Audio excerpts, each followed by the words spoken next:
May gagawin tayong motor ngayon mga chong. So sa mga beginner dyan, so ito yung step by step na pagpapalit ng clutch spring and lining mga chong. Para kahit ano, kung wala kayong budget papuntang shop, kaya nyo nang gawin basta may tools kayo mga chong, proper tools.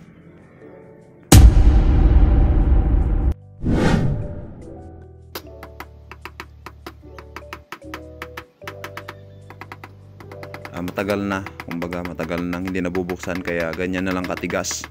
So kailangan nyo lang ng kung wala kayong rubber mat is kumakain ng kahoy para hindi magasgasan yung crankcase ninyo. So yun yung gamitin yung pamukpok.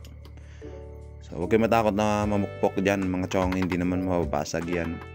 Ingat lang sa pagtanggal sa crankcase mga chong para hindi masira yung gasket nya. Ayan, tapos kunin nyo na rin yung mga nalalaglag dyan. Ilagay nyo lang sa crankcase mga chong para hindi mawala. Ayan, doble ingat lang mga chong. Tapos susunod natin yung tatlong tornilyo. Tapos doon sa clutch housing, ayan, yung bearing, gamitan nyo lang ng clutch screw. Ayan, gumamit tayo ngayon ng T-range na size 8mm mga chong. Kung wala kayong Phillips screw, so size 8 lang yan na. Bali ang nakalak lang, isa lang, yun lang ang nakalak Bali pinabayaan nila. Din nyo lang yan sa pagkalak gamit ang flat screw.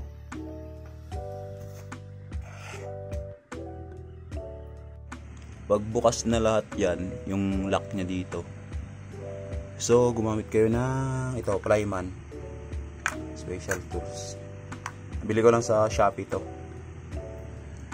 So itong mas malaki pwede dyan, tapos itong mas maliit dito yon pag matanggal mo na tong bearing. Madali lang natanggalin tong bearing. Yan, ito dito. So ayun, gumamit lang kayo ng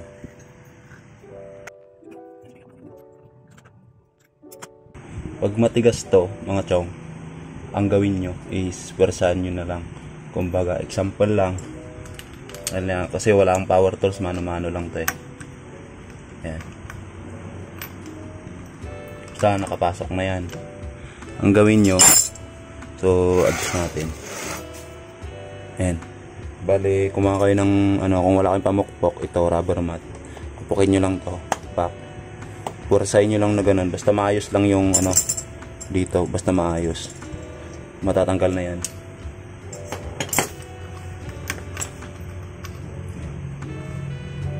Ayan, kita nyo naman. Pagtanggal nyo ng lock, so mayroon tong washer, tapos itong lock nya rin sa loob. Ayan, pagsamahin nyo na lang dyan para hindi mawawala. Ayan yan, magkasama yung tatlo na yan. Diba? Ganun lang. Tapos ngayon dito tayo. Madali lang to. Sungkitin nyo lang. Ayan, hindi ko na siguro ipakita kasi medyo mahirapan ako. At saka medyo mataas-taas na rin yung video natin. Yan, sinungkit ko lang ng clutch screw. So yung ikot nya dyan is counterclockwise pa ganun. So lagyan nyo ng harang dito para makokontrain nya to.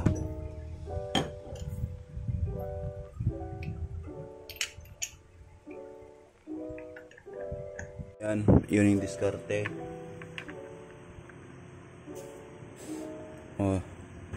So ikot nyo lang. Siyempre na na yan, maluwag na yan mga chong. Pagtanggal naman dito sa dalawa, pagsabayin nyo lang.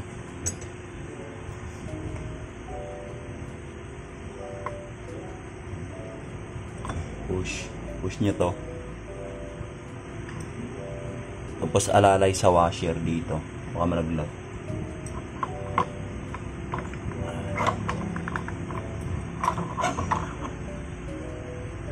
At ayun, sobrang dumi. Shoutout sa may-ari dito. Yan yung makina niya, ang linis.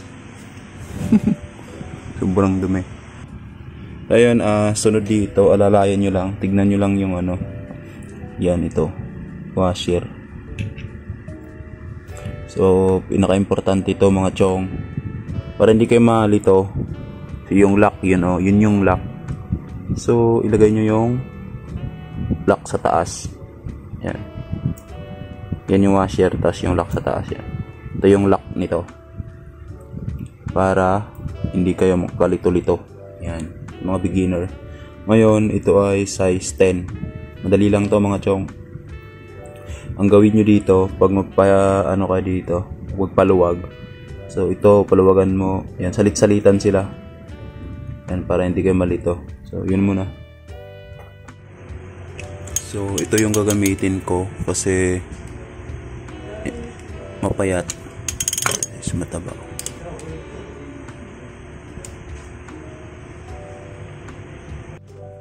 Ayan, paluwagan natin ng sabay-sabay.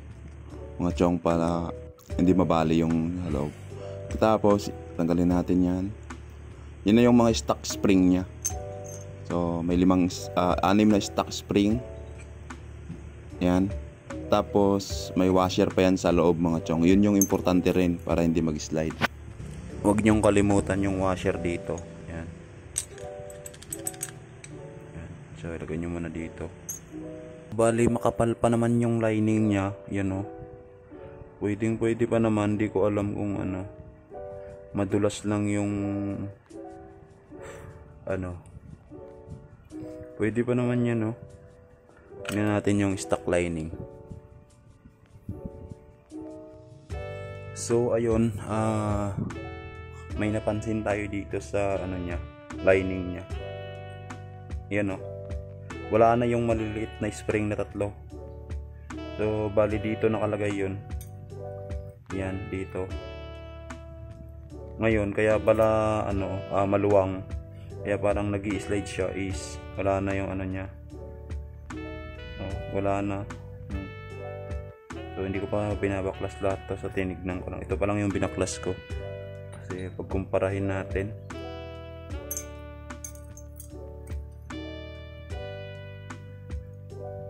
Medyo konti lang naman.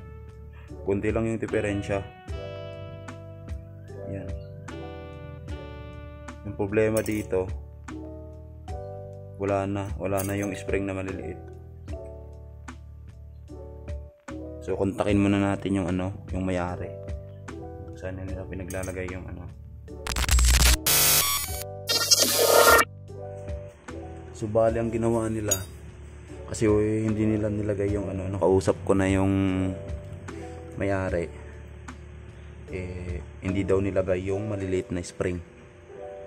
So, dito yun mga chong. Yan. Dito. Ngayon, ang ginawa nila, tinignan ko yung nilagay nilang lining. Yan o.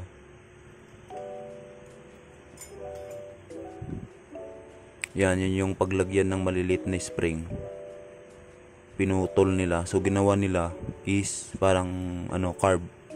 Parang XRM carb yung ginawa. So, basta lagay-lagay na lang. Hindi nila inisip yung spring dito na malaki din yung tulong nun. So, yun yung ano yung spring na maliit na yun is tumutulong din siya na ano, nagbabounce, kumbaga tinutulak din niya itong mga lining, yung maliliit na spring na yun. Kaya importante yun. Ngayon, ang gawin natin, kasi wala na nga, siyempre wala akong pamputol. Wala nga naman puputulin ko to. Wala akong pamputol Ngayon, kuha na lang tayo ng lining dito na makapal. So, mamimili tayo dito. So, pero makapal pa lahat. As ka. Ayan. Nakikita ko naman na makapal pa naman lahat. Ayan o. Pwede pa yan. So, tignan na lang natin yung pinakamakapal. Tapos, yun yung ilalagay natin dito sa first. So, sana. Ito sana kaso wala ng spring. Kaya, useless din.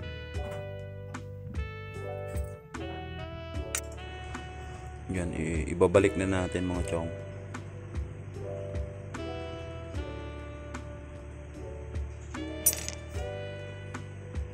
So, ito yung nakita kong makapal pa. So, all goods. Ang gawin nyo lang mga chong para di kayo malito. So, gitna. Yung tatlong butas. Yung pag ano ng thread. Tapos, yan. gitna rin paglagay nyo. First lining. So kita nyo yung dalawang butas dito. Ay, tatlo. Ayan. Makita nyo naman, yan, ito yung matalim, yan o. Yan. Matalim yan, makikita nyo. Yung matalim is sa ilalim. Yan. So bali ang gamit pala nating lining is pitch bike. Tapos pitch bike din na clutch spring. Tatlong clutch spring ang lalagay natin.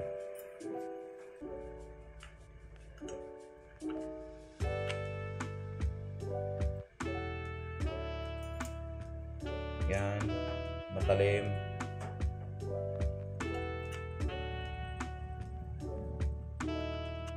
Yan, matalim lang.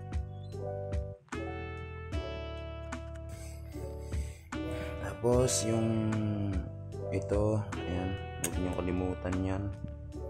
Kasi mapapatay talaga kayo dyan pag yan nakalimutan nyo. Doble trabaho. Huwag niyong kalimutan yung washer dito.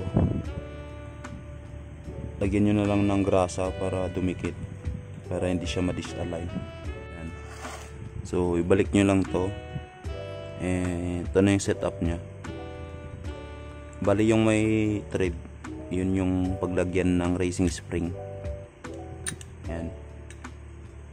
Tapos gaganon nya. So kailangan nyo ng kasama to.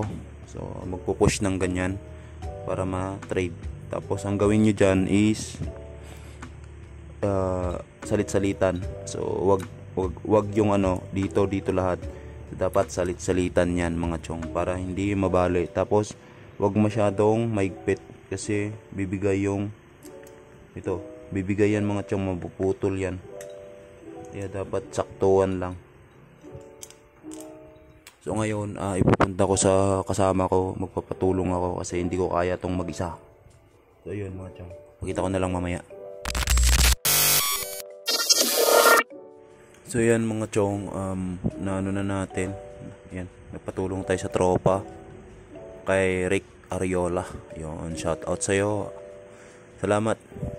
Yun, nakabit na namin yung ano mo. Ay, nakabit na namin yung ano. Nakabit ko na. Nakabit na namin. Check nyo lang kung bantay. Sakto naman yung pagkahigpit. Yan. Basta check nyo lang kung meron yung ano yung liko, kumbaga hindi naka-align. So tusukin nyo lang ng ano.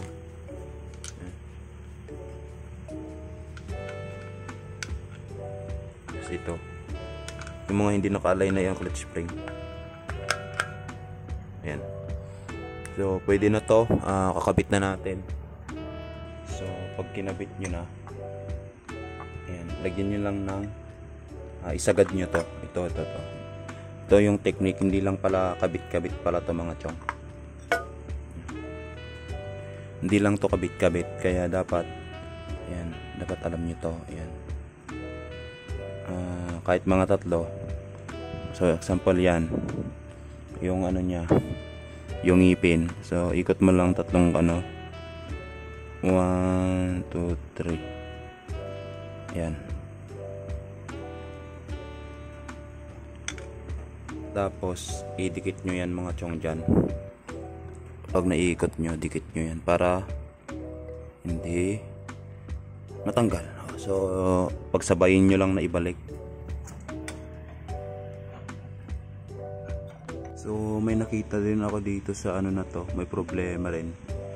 Hindi na ayos siguro yung paglagay dito sa ano na to. Ngayon sumasayad tong tawag dito, nakalimutan ko na. Basta ito, sumasayad dito sa ano. So nakikita nyo may gasgas. So ipakita ko na lang si screen. Ayan, pinicture ko na yan kasi hindi maayos. Buti na lang nakita ko agad and yun, naayos ko na.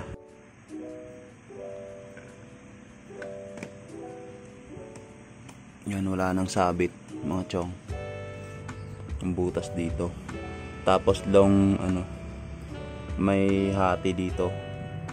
So yun yung alignment nya. Pagpantayin nyo lang yung hati dito, tapos yung butas.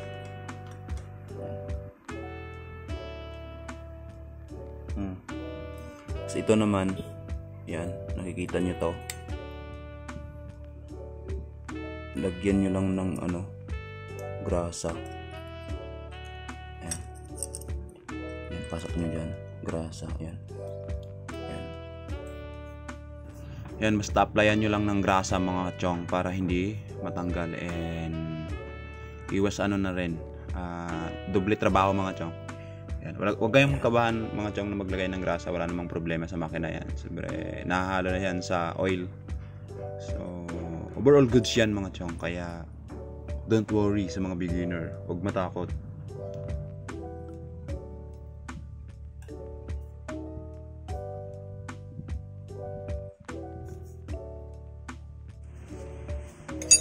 Para hindi kayo mahirapan maglagay sa crankcase, paluwagan nyo muna to. Tapos yan dapat yan is punta sa loob. Check nyo dito.